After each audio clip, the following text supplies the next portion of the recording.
The night Marcos Vitoli put a gun to my head, I wasn't afraid of dying. I was afraid he'd see me cry. Because 3 years earlier, this same man had called me worthless in front of 50 people at his wedding. Now here I stood in his kitchen at midnight, holding the secrets that could destroy him, while he held my life in his hands. My name is Rosa Bennett, and I need you to understand something. When you're invisible, you see everything. For 2 years, I cleaned the Vitoli mansion in Chicago's Gold Coast. I scrubbed marble that cost more than my mama's house. I polished silver while wearing gloves because my black hands weren't supposed to touch luxury directly. That's what Mrs. Vitoli said. Not with words, but with the way she watched me. Marcos Vitoli ran the South Side. Everyone knew it. Restaurants, construction, the docks. All clean on paper. All dirty underneath. But inside his home, I was just the maid. The ghost who emptied ashtrays and pretended not to hear the phone calls about shipments and debts. I was good at being invisible. Until his wedding day, when I became impossible to ignore. June 2019. Marcos married Gabriella Rossini, a porcelain doll from a New York family. The ceremony happened in the mansion's garden. White roses everywhere. I served champagne to 300 guests wearing diamonds that could have fed my neighborhood for years. I remember carrying a tray past the head table when Gabriella's laugh rang out like breaking glass. She pointed at me with a manicured finger. Marcos, darling, tell me, do we really need help during our private celebration? She makes the photos look so unbalanced. The conversations died. Everyone stared. My hands shook, rattling the crystal glasses.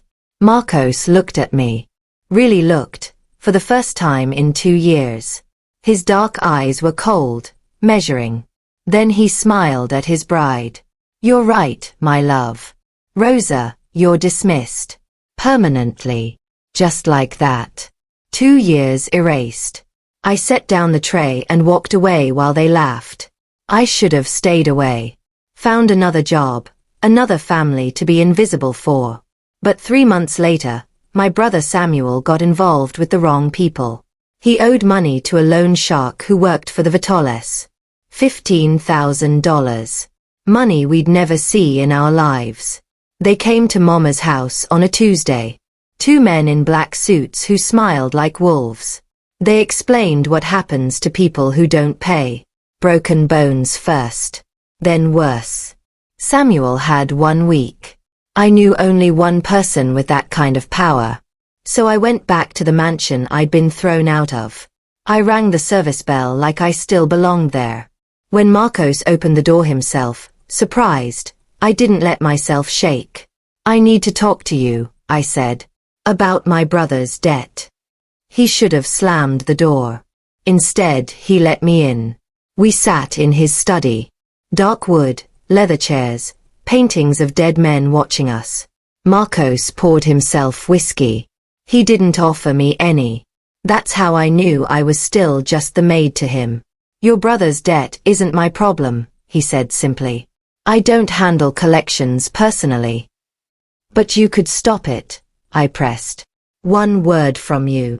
He studied me over his glass. Why would I do that? I thought of Mama's face when they threatened Samuel. I thought of being called unbalanced at his wedding. I had nothing left to lose, so I gambled everything. Because I know things, I said quietly. 2 years of cleaning your office. 2 years of emptying trash cans.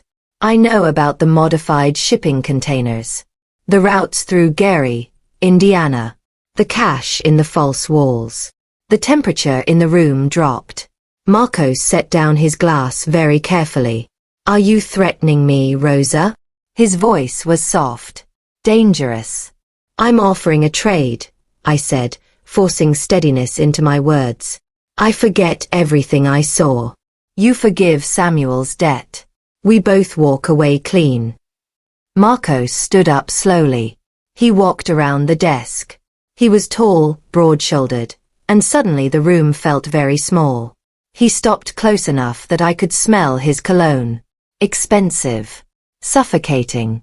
You think you're clever, he said, coming here with your little secrets. But you forgot something important. What? I whispered. Dead people can't talk. My heart stopped. But then he smiled. Not the cold smile from the wedding. Something else. Almost impressed. Lucky for you, he continued. I respect audacity. I'll clear Samuel's debt. But you're going to work for me now. Really work for me. I didn't understand yet. But I nodded anyway. Marcos didn't need another maid. He needed someone invisible who saw everything. Someone people ignored who could move through his world collecting information. He needed a spy who nobody suspected. For 6 months, I attended parties as catering staff. I cleaned offices after business meetings. I wore a uniform that made me disappear while I photographed documents, recorded conversations, and reported back to Marcos. I discovered which of his partners were skimming money, which politicians were taking bribes from his rivals, which shipments were being intercepted. I became his eyes in places he couldn't look himself. And slowly, something changed. Marcos started asking my opinions. He listened when I spoke. When I mentioned that his accountant's numbers didn't match the supplier invoices, he investigated. I was right. The man had stolen $300,000. You're wasted as a maid, Marcos said one night. You should have been running something. It was the first time anyone had ever said I was wasted being anything. Gabriella noticed. Of course she did. Wives always notice when their husband's attention shifts. She started watching me the way Marcos used to watch his enemies. Calculating. Waiting. One afternoon, she cornered me in the hallway. You think you're special now, she hissed. You think because he uses you for his dirty work, you matter? You're still just the help, Rosa. Still unbalanced in the photos. Her words should have hurt like they did at the wedding. But I'd changed. I'd seen her husband's empire from the inside. I knew things she'd never know. I had power she'd never have. I know, I said simply. And I walked away. That night, Marcos asked me to stay late. His office felt different. Intimate. He poured 2 glasses of whiskey this time. He handed me one. Gabriella thinks I'm having an affair with you, he said. Are you? The question escaped before I could stop it. He looked at me. Really looked. Not yet. Everything exploded on a November night. The FBI raided 3 of Marcos's warehouses simultaneously. Someone had fed them information. Detailed information about shipment schedules, routes, and falsified customs documents. Information only 5 people knew. Marcos called an emergency meeting. His inner circle gathered in the mansion. His brother, his accountant, his lawyer, his captain, and me. I stood in the corner like always, invisible except now I held a folder of evidence. We have a rat, Marcos announced. His voice was ice. Someone here sold us out. I watched them all. The accountant sweated. The lawyer's eye twitched. The brother sat too still.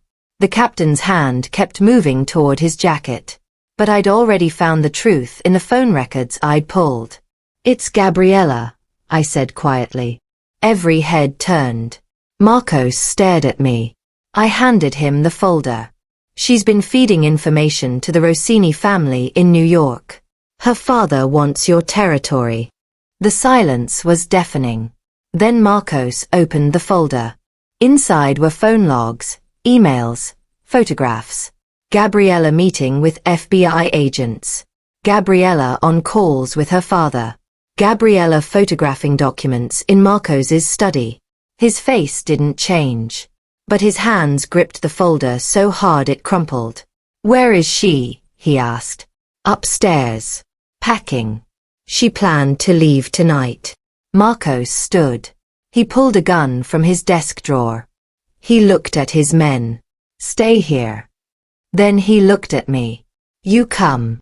We climbed the stairs together. My heart hammered against my ribs.